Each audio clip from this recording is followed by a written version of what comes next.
Bonjour à tous. Nous nous trouvons dans cette période du Homer. C'est notamment la paracha de Hémor qu'on va lire ce Shabbat, où la mitzvah du Homer va être mentionnée. Mais particulièrement, nous sommes dans ce mois de Iyar. Ce mois de Iyar qui est un mois un petit peu étrange. C'est un mois qui est un mois de transition. C'est un mois où il n'y a pas de fête en soi-même. C'est un mois de transition parce que il est là pour nous faire le lien entre la sortie d'Égypte, que nous avons tous fêté le soir de Pessah, et nous nous dirigeons vers le mois de Sivan, qui va être la fête de Shavuot, et entre ces deux mois, entre Nissan et Sivan, nous avons ce mois de Iyar, qui est le compte du Homer où nous comptons chaque jour pour arriver à ce but ultime qui est recevoir la Torah, que l'âme Israël puisse recevoir et être couronné par cette Torah-là. Donc finalement, ce mois de Iyar est un mois où, comme il est expliqué, que c'est un mois où nous allons juste planter la graine en quelque sorte pour mettre en place un projet. Nous sommes en état de construction. Nous sommes dans un moment de travail. Nous plantons les graines doucement, doucement. Nous sommes en progression pour arriver à quelque chose de fini et quelque chose de entier qui va être donc le Matan Torah. Pour essayer un petit peu donc de comprendre quel est le sens de cette mitzvah à Homer et de comprendre ce travail que nous faisons pendant ces 49 jours. Alors dans la Torah, il est intéressant que le Homer, il est caractérisé principalement, on l'appelle Homer Atenufa.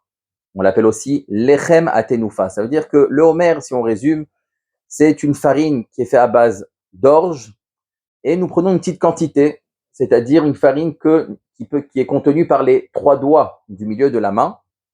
Et cette farine, nous l'emmenons au misbéar sur le sacrifice et nous approchons et nous le brûlons comme sacrifice. Ce homer-là, avant de le brûler, alors nous devons ce qu'on appelle le balancer, faire le homer à tenoufa. La tenoufa, c'est un balancement, c'est-à-dire que nous devons le balancer vers les 4 points cardinaux et également en haut et en bas, c'est-à-dire donc les 6 points qu'il peut avoir. Donc ici, principalement, on voit que la Torah a mis le point sur cette notion que le homer, c'est un homer que nous allons balancer, sur le balancement. C'est-à-dire qu'il y a un mouvement. Le mouvement ici est important dans les étapes du sacrifice. Également dans les prophètes, lorsque nous sommes quelques années avant la destruction du premier Beth Amikdash, sous Sancheriv, et nous avons déjà les 10 tribus qui ont été exilées, et nous avons Sancheriv, une des puissances de l'époque, qui veut venir maintenant monter à Yerushalayim et pour terminer justement l'exil des derniers tribus qui restent à Yerushalayim. Et cette guerre se fait le 15 Nissan, donc soir de Pessah, et là Hachem fait gagner cette guerre au Ham Israël par des miracles, et le prophète Ishaïa, lorsqu'il vient expliquer, il vient décrire cette guerre, il appelle Ubemilchemet Tenufa Nilchambam. C'est-à-dire qu'il a surnommé, il a appelé cette guerre Milchemet Atenufa.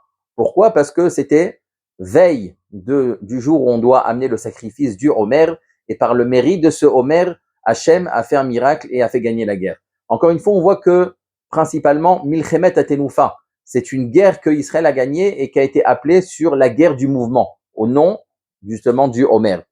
Lorsqu'on appelle aussi ce jour-là, où nous allons amener le Homer, on l'appelle Yom Hanif, le jour du balancement.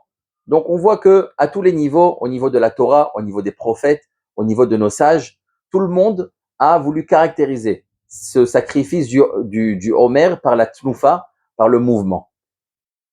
On va essayer un petit peu ici de comprendre quel est le sens de ce mouvement. Effectivement, le mouvement, c'est pour nous dire que lorsque un homme est dans l'action, lorsqu'un homme il doit agir, alors il ne doit pas laisser du temps. Il ne doit pas avoir un temps où on ne va rien faire, où on va poser nos outils. Les outils doivent être toujours en utilisation pour ne pas qu'ils rouillent. C'est l'idée du mouvement.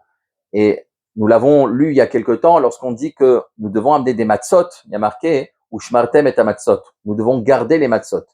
Et nos sages de suite relèvent, il ne faut pas lire ici le mot matzot, mais le lire mitzvot. Ça veut dire que vous devez garder vos mitzvot. Ça veut dire que imba mitzvah liadecha altar mitzena. C'est-à-dire que si une mitzvah se présente à nous, un acte se présente à nous, alors il ne faut pas laisser le temps pour le faire. On doit agir de suite, être en mouvement, tout le temps être en mouvement. Ne pas laisser un temps mort, un moment où on va se poser.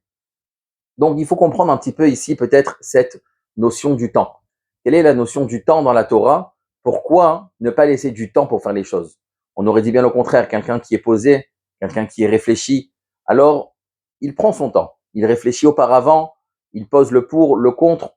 Faire les choses rapidement serait au contraire peut-être un signe justement de manque de compétences, de manque justement de savoir comment prendre les choses en main et trop de rapidité alors ferait échouer les choses. Ici, la Torah vient nous dire que, au contraire, ça a l'air qu'il faut faire les choses rapidement. Alors, la notion du temps, effectivement, on a l'habitude d'entendre et de voir que le temps est vu comme une donnée. Ça veut dire que c'est un temps, c'est quantifiable, il y a une durée, il y a un début, il y a une fin. Lorsqu'on parle de mitzvah et de ne pas laisser le temps pour faire la mitzvah, ici, la Torah veut nous faire référence à cette idée-là, de nous dire que si on laisse le temps, on prend le temps pour faire quelque chose, alors d'une certaine manière, ça voudrait dire que c'est possible qu'on ne fasse pas la chose. Parce que si on prend du temps, c'est qu'on y réfléchit.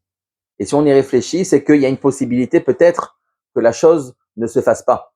Et donc, si la chose ne se fasse pas, ça veut dire que finalement la chose, je pourrais vivre ma vie sans elle. Donc, ça veut dire que cet événement, il n'est plus vital. Il n'est plus impératif. Et donc, s'il n'est plus impératif, alors il n'est plus mitzvah. Ça veut dire que l'ordre d'Hachem, la Torah d'Hachem, les mitzvot que Hachem nous ont donnés, ils sont d'ordre justement impératif. Quelle serait notre vie sans les mitzvot? Ce ne serait pas une vie. Ça veut dire que ici, l'idée de faire les choses rapidement, ce n'est pas dans l'idée de se précipiter. Et là, bien au contraire. C'est au contraire de se dire que la chose, elle est impérative à moi. Je ne laisse pas le temps à savoir est-ce que je ne vais faire la chose ou pas. La chose est évidente. Elle est imposée. Quelque chose qu'on aime, alors automatiquement, ici, il y a, au sens littéral, c'est quelque chose qu'on va être conquis, qu'on va être aspiré par une chose qu'on aime. On ne pourra pas même pas réfléchir et admettre comment vivre sans cette chose. Lorsqu'on est aspiré par quelque chose, lorsqu'on aime quelque chose, alors on ne peut pas s'en détacher. Même une goutte, alors ce serait déjà une grande perte pour nous. La Torah, les mitzvot, alors ils sont justement dans de ce type-là. Une mitzvah, justement, comme son nom l'indique, c'est quelque chose qui est ordonné, qui s'impose. Mais qui s'impose parce qu'on a compris que ça s'imposait. Et lorsqu'une chose s'impose, alors finalement, on n'a plus le temps de savoir est-ce que je vais la faire ou pas. Une fois que la chose, effectivement, elle est imposable et elle est de manière claire que nous allons la réaliser, alors là, oui, nous allons prendre le temps pour réfléchir. Mais finalement, c'est ça l'idée. Lorsque une misa se présente à toi, alors il faut qu'on ait cette perception de la vie. Il faut qu'on ait cette sensation de se dire que la chose est évidente et vitale et qu'il est évident que je vais la réaliser. Maintenant, comment la réaliser? Ça, on peut prendre son temps pour la réaliser. Mais je ne prends pas le temps pour savoir jusqu'à combien la chose est importante ou pas. Finalement, si on laisse le temps avant de réaliser un projet, alors le projet, ça veut dire qu'il est déjà échoué. C'est un projet qui est déjà dévalorisé aux yeux d'une personne. Lorsque la chose n'est pas évidente, lorsqu'on va proposer quelque chose à quelqu'un et qu'il va réfléchir, alors finalement, ça montre que la chose, elle n'est plus vitale. Donc si, même s'il va la réaliser d'une manière ou d'une autre, elle n'est plus réalisée sous forme de mitzvah. C'est pour ça qu'on nous dit, si tu laisses le temps à la mitzvah, alors elle devient chametz, ça veut dire qu'elle devient inconsommable. Elle n'est plus mitzvah. C'est un acte qui a perdu tout son sens et toute son intensité.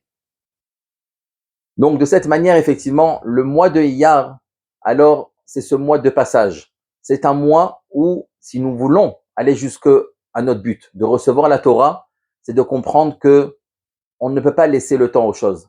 C'est que ce n'est qu'une question de temps, mais pas une question de décision. La décision est déjà prise. La chose est impérative à nous, est vitale à nous. Ce jour de Matan Torah, on sait pourquoi on va le recevoir. Nous allons juste compter pour montrer l'empressement à la chose. mais ce n'est pas compter pour se laisser le temps de réfléchir. Donc finalement, c'est ça la mitzvah du Omer. Omer à Teloufa, c'est d'être en mouvement, de comprendre quel est le sens finalement de notre Torah et de comprendre qu'elle est tout simplement impérative. Donc un homme, effectivement, on a une vie qui est longue, mais un juif, il n'a pas peur de vieillir. Certains ont peut-être peur de vieillir parce qu'effectivement, ils voient le temps comme une durée. Et donc, lorsque la durée commence à s'écouler, eh ben, on a peur. On a peur parce qu'on arrive à la fin. Mais un juif qui est en mouvement, un juif qui a toujours de quoi construire, qui a toujours un projet, on est toujours au début de quelque chose, parce que finalement, ce qui est important, c'est l'événement et pas le temps que nous avons dans la vie, parce que le temps n'a pas de valeur. Finalement, c'est les événements, ce que nous allons réaliser dans notre vie qui est importante. De vivre 100 ans ou 120 ans, peu importe. La question, c'est qu'est-ce qu'on a fait dans cette vie. Et donc, finalement, vieillir, ça n'existe pas chez un juif. Un juif est toujours jeune parce qu'un juif a toujours un nouveau projet, est toujours au début de quelque chose. Même à 100 ans, on est encore au début de notre vie parce qu'on a encore des choses à construire. C'est ça le mois de Iyar. Iyar, c'est que nous sommes toujours en construction, toujours à la recherche de quelque chose. Et c'est ça finalement l'idée du temps. Le temps n'est pas une durée, mais le temps, c'est un moment où nous pouvons utiliser pour réaliser nos projets. Et finalement, c'est ça. Le temps ne passe pas sur nous, mais c'est le juif qui va passer au travers du temps, au travers des fêtes, pour à chaque fois s'enrichir de tous ces moments-là et de se construire. Et que Bezrat Hashem, que cette Torah puisse être une Torah d'évidence et qu'on soit toujours en mouvement à l'image de ce Homer qui était un Homer justement qui était toujours en mouvement et en action, Bezrat Hashem.